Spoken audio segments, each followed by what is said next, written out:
Hello, എല്ലാവർക്കും നമ്മുടെ തിത്തൈ വീട്ടിലേക്ക് സുസ്വാഗതം.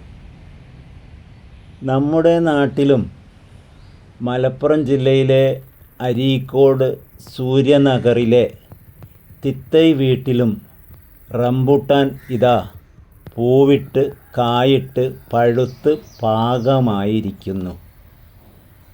ആദ്യമായി കായ്ക്കുകയാണ് കേട്ടോ. മനോഹരമായ കാഴ്ചയാണ്. പഴങ്ങൾ ലഭിക്കുമെന്ന് മാത്രമല്ല, ഒരു പൂന്തോട്ടത്തിലും മറ്റും ഒരു അലങ്കാര ചെടിയായും ഇതിനെ കാണാവുന്നതാണ്. നോക്കൂ, എന്ത് ഭംഗിയാണ്, കളർഫുൾ. 3 വർഷം മുമ്പാണെന്ന് തോന്നുന്നു അരീക്കോട് നഴ്സറിയിൽ നിന്നും തൈ വാങ്ങി നട്ടു വളർത്തി. വെള്ളവും വളവും നൽകി, അല്പം സന്തോഷാമൃത് കൂടി നൽകിട്ടോ. തെറ്റിദ്ധരിക്കേണ്ട, സന്തോഷാമൃത് എന്ന് ഉദ്ദേശിച്ചത് ചെടിയോടുള്ള സ്നേഹപ്രകടനമാണ് കേട്ടോ. നോക്കൂ, എന്ത് ഭംഗിയാണ് കാണാൻ.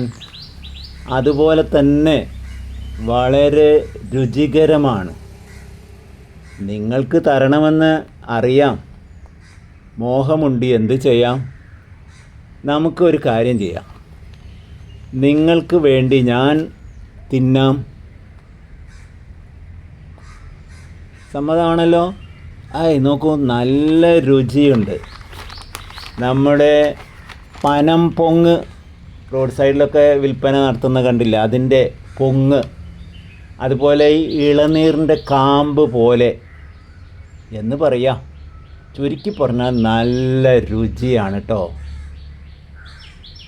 മനോഹരമായിട്ടുള്ള കാഴ്ച. അതോടൊപ്പം തന്നെ അതിരുചികരമായ ഒരു പഴം തന്നെയാണ്. നമ്മുടെ നാട്ടിലും ഉണ്ടാകും. ധൈര്യമായി വെച്ച് പിടിപ്പിച്ചോളൂ. കാണാൻ അതിമനോഹരം എന്നേ പറയാവുള്ളൂ. കുലകളായിട്ട് വളരുന്നുണ്ട്. നല്ല വിളവെടുപ്പ് നടത്തി. ഒരു കുലയിൽ തന്നെ 10ഉം 25ഉം കായ്കളുണ്ട്. ഞാൻ കരുതിയ ഇതിൻ്റെ കുരു കളയാമെന്നായിരുന്നു. ബദാം പരിപ്പ് പോലെ കുരുവും തിന്നാം.